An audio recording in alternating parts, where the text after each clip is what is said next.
Hey everybody, look, I wanted to bring this video to you because I get so many people asking about whether or not they need passports to travel to certain locations.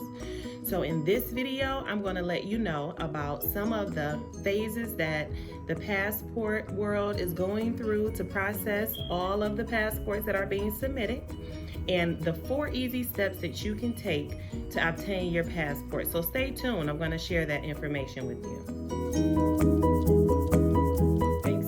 For staying tuned. My name is Bianca Turner of BBGTravels LLC, and in this video I wanted to bring you the most up-to-date information when it comes to the processing of the passports. So this information that I received comes from travel.state.gov, and that link will be listed in the description section below. But without further ado, I'm going to jump right in. So the government is processing the passports. Yes, it may take a little bit longer in some instances than what was happening previously, but we all know the reason why.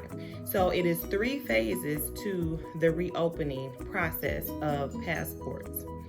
So there are about 13 agencies and centers that are in phase 1 of the reopening process. So what that means is that it's limited staff that are on site to process the passport applications. Now, take into consideration that those that need to travel because of life and death situations, those applications are being considered and reviewed priority. So if you want a list of what life and death situations are when it comes to getting your passport processed, you want to click on the link below, travel.state.gov, and there's going to be a complete listing of what that's supposed to look like. So then we have 6 agencies that are in phase 2. Now what phase 2 looks like is like most of the staff are reporting to on-site agencies, and so they're still processing the passports, and keep in mind they're being processed on the first come first served basis. So if you're number 100,000, then you're behind everybody that was ahead of you. And they're considering the life and death situations where people need to travel within the next 72 hours. So that's 3 business days. That's very important for you to understand. And then we also have phase 3, which none of the centers or agencies are in phase 3 at this point, but there is a phase 3 and it will happen eventually. But that's when all of the staff have reported back to on-site agencies and centers. Keep in mind, each phase where you need to go inside of an agency or a center is still implementing all of those safety precautions. So you still have your social distancing, you still have your mask or some type of face covering that needs to be worn when you're inside the appointment centers. That leads us over to, is there any progress being made with the limited staff that are processing the applications? And the answer to that question is yes, progress is being made. So the information that I'm sharing with you comes from travel.state.gov, and they update this information every single week. So the numbers that I'm giving to you and the information that I'm sharing with you was updated as of August the 20th. So that's very, very, that's good information. That's recent, is current, so you can lean on that. The week of the 13th, August the 13th through the 19th, the government received 143,000 passport applications. There are still 923 applications that are waiting to be processed, but 209,000 passports have been issued up to this point. So that's a very good number. So, we just want to keep in mind that they're working with limited staff. They're in phase 2, and as things continue to evolve, we'll eventually get to phase 3. Okay? Now I'm going to share with you the 4 easy steps that you can implement to obtain your passport, or at least to start the process, right? So we're going to talk about 2 different ways that you can actually apply for the passport. One is online, and when you go on travel.state.gov, it's going to have a complete list of steps, instructions on how you can go online as well as in person and apply for your passport. But if you do it online, you're going to fill out the online application. All of the areas that need to be completed will be highlighted. You're going to need to already have your passport picture so that you can upload it.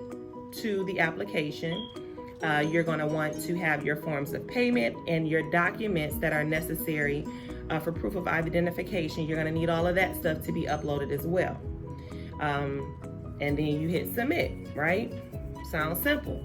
Well, it can be simple if you have everything in order. You want to make sure you have the right size picture photo that is required. You want to make sure that it is free of any type of interruptions or any type of visual noise, so to speak. You want to make sure that you have your proper documentation, whether that be your valid identification, valid visa, valid birth certificate, whatever it is that is listed on that website as acceptable pieces of identification. You want to make sure you have that so you can go ahead and upload that, right? And so then you choose the processing that you would like so that you'll know how much you need to pay, and then your form of payment. So that's the online phase.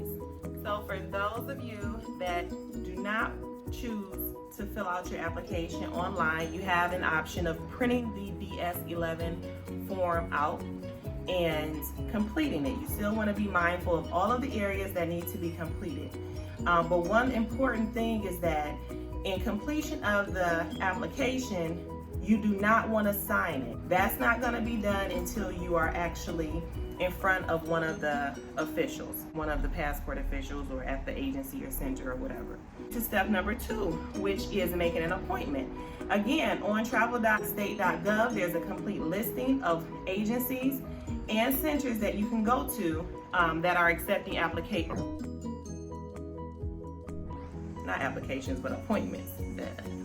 That are making appointments for walk-in passport application processing. So you want to make certain that you check out what's in your area. A lot of times it's the United States Postal Service, but right now even that may be limited. So check that list out. Step number 3, which is after you make that appointment, you want to make certain that you have checked the website as well as the application that you have for all of the necessary documentation. So that part you're not going to get past. Whether you do it online, whether you do it in person, you still need the proper identification that is being requested of you to present at the appointment. You also want to make certain that you have an acceptable form of payment. You want to make sure you have your complete ID, and then at the appointment, you have the option of taking your picture. So that's one way to kind of weed that completely out, because it can be very tedious if you are taking the picture incorrectly, if it's the wrong size, the wrong lighting, so on and so forth.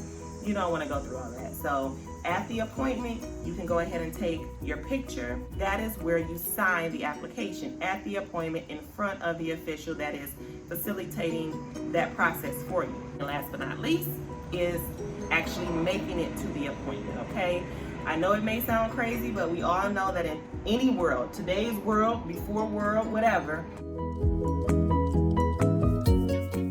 it is very, very easy to forget an appointment. So none of this means anything if you don't make it to the appointment, all right? So those have been the most updated information that I have that I retrieved from travel.state.gov. Again, check out the description below and that link will be listed, but I also need your feedback. I need you to tell me what you experienced in the process of getting your application, in the process of getting your passport renewed, or if you were a first-time applicant.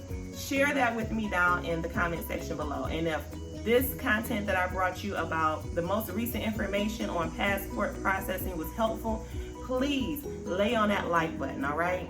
There's gonna be more healthy travel information coming your way, so you may wanna subscribe so that you don't miss any of the content that I bring you to make sure that you are a confident, educated traveler in today's world.